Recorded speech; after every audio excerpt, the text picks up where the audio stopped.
Alright, so I finished Rex, I finished Mako. Who's this guy? This guy looks kinda good. Are you sure about that? So about 3 years ago, I made a video reviewing each character in Duel Links, and each of their unique skills. Now I'm not sure if you are aware of this, but 3 years ago was quite a while ago. In that time, Duel Links has changed just a tad. So I decided, since I was on this whole guide making grind anyway, I might as well make an updated guide on each character in the game. Now there are 55 characters in the game, so rather than make a 2-hour video trying to go through all of them at once, just like my box review guide, I'm going to split it into parts. One part for each world, from the OG Duel monsters up to Darkside Dimensions. And the cool thing about this format, besides just being able to upload more and you guys having to not sit through a 2-hour video in a single sitting, is that when Zexal finally releases, probably next month, I can just do a guide on those characters as well, without having the rest of the guides become considered outdated. Now for those of you that followed my other guides, this should be a pretty familiar format to you, but I'll go over how my ranking system works. I'll be judging each character based on 2 things, their rewards and their skills. Now important to note, I will only be judging cards that are only obtainable via level up. So for example, Arkana has Magician's Rod, which is a pretty good card, but it's also obtainable from the card trader. So it's not something I'll consider in this guide, as you don't actually have to level Arkana to actually get the card. Also important to note, I won't be judging cards based on how fun I think they are. I'll purely be basing them on how strong they are, or if I think they have future potential, which is different to how I look at the skills. The skills will be separated into 2 categories, fun and viable.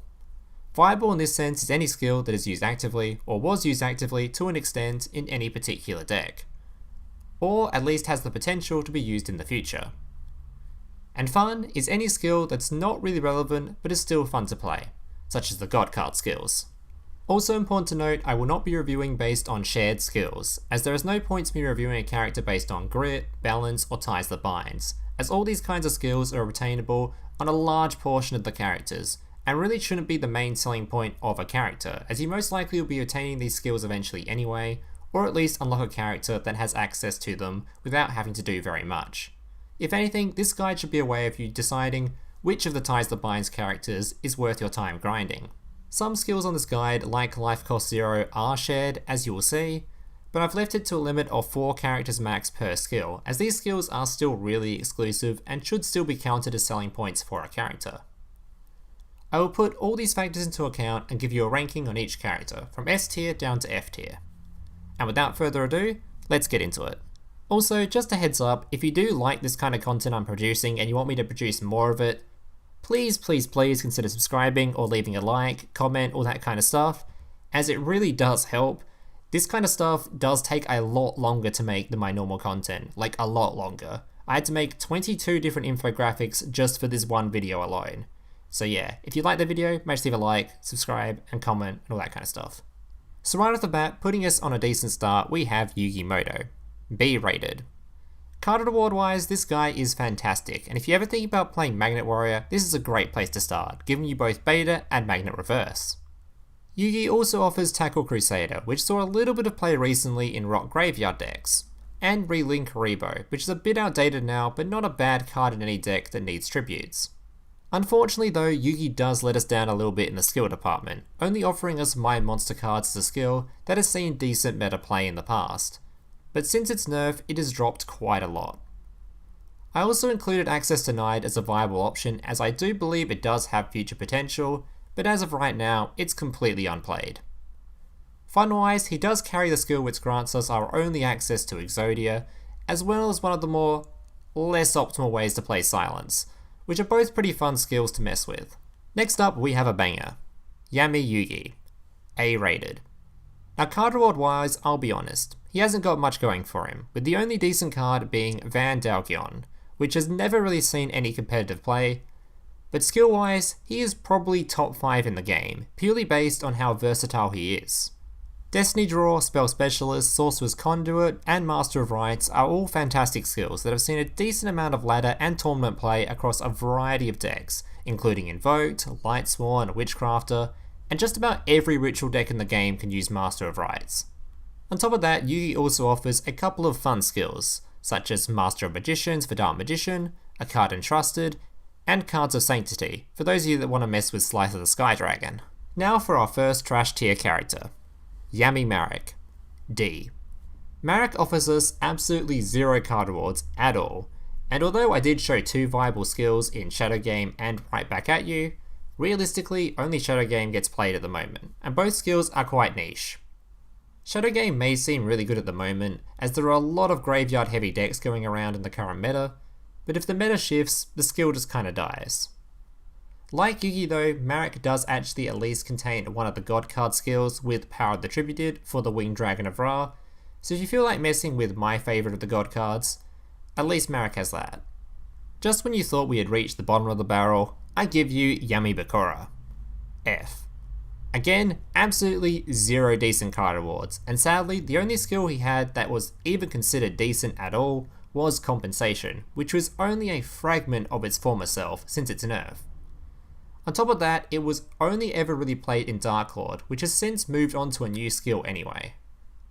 At least he does contain Zork Appears, which is a pretty fun skill to play in Zork decks, as well as Destiny Board, which is someone's idea of fun. Continuing the garbage train, we got Weevil Underwood, F. This is almost identical to Yami Bakura. Zero playable rewards, and his only decent skill was Parasite Infestation, which was nerfed out of existence, only really seeing play in maybe Crowler, which even then is a stretch to try and get it into that garbage deck.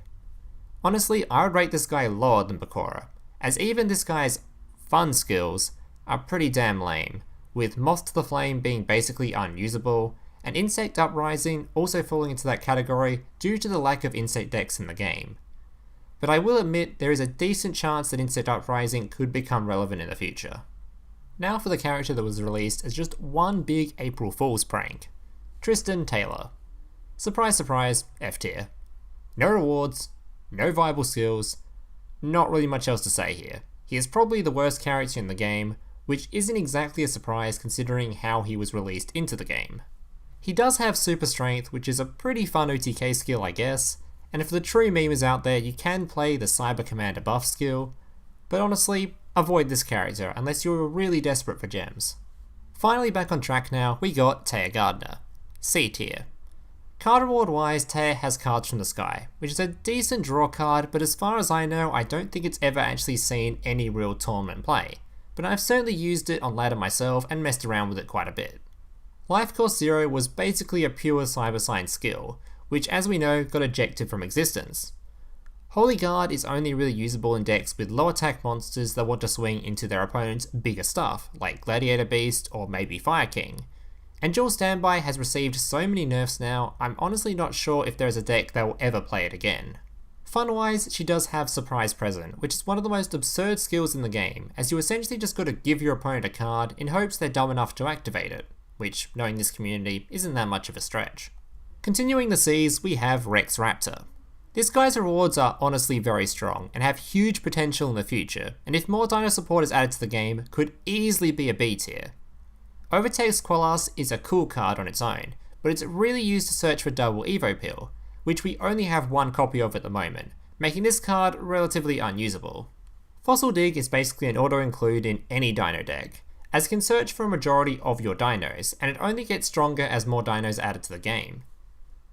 Heatwave is a card that, although it doesn't really see much ladder play, is sideboarded in a fair amount of tournament play, considering it just completely stops your opponent playing the game for a turn. Sadly though, skill-wise, Rex does fall off quite a bit, with the only real useful skill being Titan Showdown, which isn't really used at the moment anyway, but does pop up every now and then. I also chose to include Dino Kingdom as a viable skill, as a lot of people still choose to play it in the Dino decks for a lack of a better Dino skill, but I personally don't like it. Dino Rampage also exists as a pretty amusing OTK skill, but sadly, it's extremely limited due to it only targeting normal dinosaurs. Continuing this pool of complete mediocrity, we have Paradox Brothers, C. These guys don't actually offer a whole lot. What he does offer though is relatively strong. Monster Gate is a card you will see pop up from time to time, and it's only really a matter of time before a deck shows up that really vibes with this card and makes it a staple. Labyrinth Builder is an interesting skill, as it's probably the only skill people will use in decks that it's clearly not intended for, that Konami actually decided to leave alone. This skill is not only useful for decks like Subterra and Vion, but it also shows a great amount of potential for the future, since it can be really easily abused as it essentially just guarantees a level 5 monster on board on turn 1 no matter what your starting hand is. As for fun skills, we have 3 Starter Motion and Elements Unite for the Gate Guardian and Friends players. And Guardian's cool for those who are obsessed with Power of the Guardians. Finally returning to the top tiers, we have Odion, A tier. The best part about Odion is that he grants you 2 very decent back row cards for free, in Curse of Anubis and the Regulation of Tribe, which is great considering most top tier back row is very expensive to come by. But I will say that both of these cards are not considered the best back row anymore, and are easily replaceable down the line, but both have actually had some decent tournament results in the past. Magic Planter is also included as a level up for this guy, which is an auto-include in any trap monster deck. Skill-wise, Odion has a ton for heavy trap players. Trap Layer is great for trying to get particular traps in the opening hand, Chain Reaction is great for chip damage, Endless Trap Hell used to be the most popular skill in the game, and does still see quite a bit of play due to how powerful its recycling power is, and of course we have Life Cost 0 again, which isn't really used since Cyberstein received its public execution. Bluff Trap is also a pretty fun skill to use as it doesn't actually have a cap on how many times you can spam it, and who knows, there might actually be a silly deck that's released in the future that can really abuse this constant trap monster spam. Now for one of my favourite characters in the game, but sadly also one of the worst. Mokuba Kaiba, D. Mokuba has 2 skills that are really worth watching, Monster Morph Evolution and De-Evolution. As it stands, both these skills are just used for fun, and generally used in abusing decks that want to get out monsters that are not meant to be summoned easily. Due to how poorly the skill is worded, it makes it really abusable for cards like Gandora to be summoned, and for this reason it wouldn't take much for the skill to become viable in the future, as all it needs is the right target. Mokuba also has Kaiba Corp Bling, which is the best farming skill if you have a farm deck that doesn't need a skill to function. Card reward wise, Mokuba has Draconection and Ruins, which are both pretty strong cards, but haven't actually seen any real play as of yet. But that could change down the line, especially for Draconection, as it honestly again just needs the right target to become useful. Now for probably the hardest character for me to try and rate. Maximillion Pegasus, A tier. Now this guy was hard to rate for one reason, as honestly, he could have just been a straight S tier. Toons, as it stands, are a pretty average deck to say the least, but this character alone makes them playable, which left me at a weird spot where I didn't want to rate him badly because his cards and rewards are actually insane for that deck, but since that deck is pretty bad, it's hard to justify rating the rewards ridiculously high. Pegasus offers Toon Table of Contents and Toon Kingdom, which are the best possible cards for Toons, offering both consistency and protection for the deck. He also grants Toon Rollback for those trying to play a more OTK style. Skill-wise, he is also fantastic, as not only does he offer the best skill for Toons in Toon World, he also offers a good variety of versatile skills in Mind Scan and Extra Extra, which can be played in any deck really, and of course Master of Rites for any ritual deck. And if that wasn't enough to convince you, this guy is the guy that gives us access to the insanely broken skill Creator, that caused Konami to release 4 different counter traps to try and counter it. Back to the C's, we have Mako Tsunami. Our fishy friend has 2 notable card rewards in Princess and Aegis, both of which right now don't see any play, but only get stronger as more cards are released, and more targets are added for these guys, especially Princess, considering it is just a search and special summon for any level 4 or lower fish monster. Skill-wise, we have Mythic Depths, which obviously grants us access to Umi, which by itself isn't much to worry about, but when combined with cards like Sea Stealth Attack, can become a real big deal. And once again, we have the recently arse-blasted Cyberstein skill, Life Cost 0. Menace of the Deep is very similar to Rex Raptor's Dino Rampage skill, in that it's a cool little OTK option, but it only targets normal monsters. Now for the OG best character in the game, turned C tier. Mai Valentine. Mai Valentine has been an interesting character in this game, as she's had quite a few major points where she's been at the top. Firstly, her skills. Technically, Harpy's Hunting Ground is still actually considered a top tier skill, as it is used in the current tier 1 Blackwing deck, But this is honestly a pretty big bait, as literally any field spell that gives Wing Beast an attack buff could be used in its place. So this includes Kaiba's level 4 skill, Peak Performance. This skill was also originally top tier, as it could bring Harpies to life, but sadly, Harpies are beyond garbage nowadays. Harpy's Last Will is also a fun skill option for Harpies, but like I said, Harpies are very low tier nowadays, and they would probably just use Harpy's Hunting Ground anyway. Aroma Strategy is another interesting skill, as it can be used to abuse random decks that try to gamble on the top card of their deck, such as Hazy Flame. So if ever a deck pops into the game that can randomly abuse this skill, it might just become top tier. Mai has two notable card rewards, Amazona's Queen and Windstorm of Atakwa.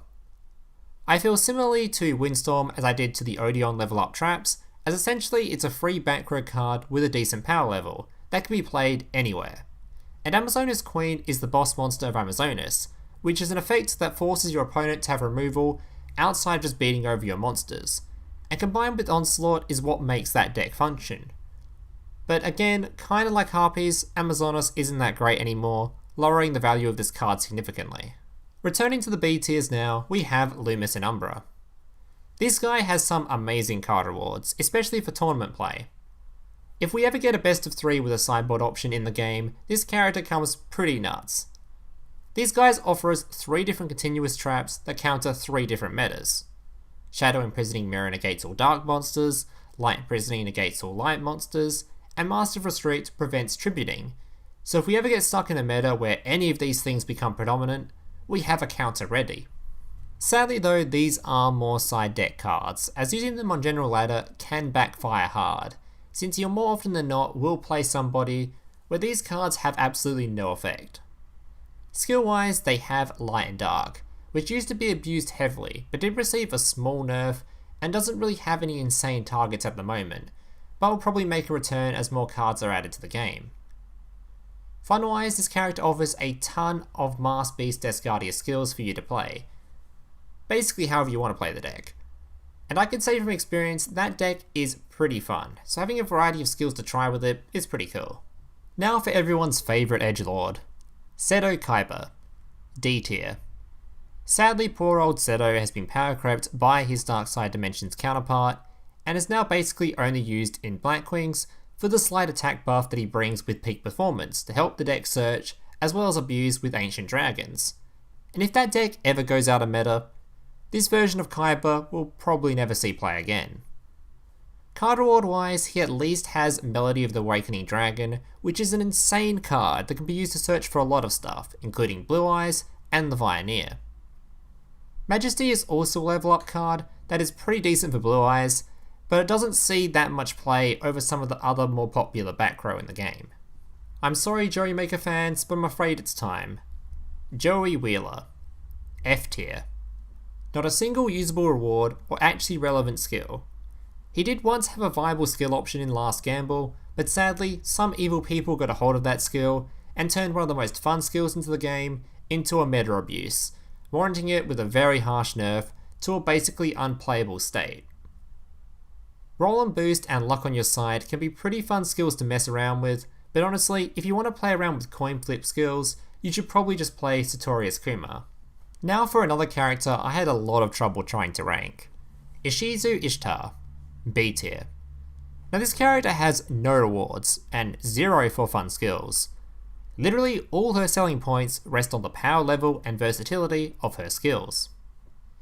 Now all of you would have seen No Mortal Can Resist and Sealed Tombs before, with both skills being played heavily this year in just about every single deck to try and counter the graveyard heavy meta.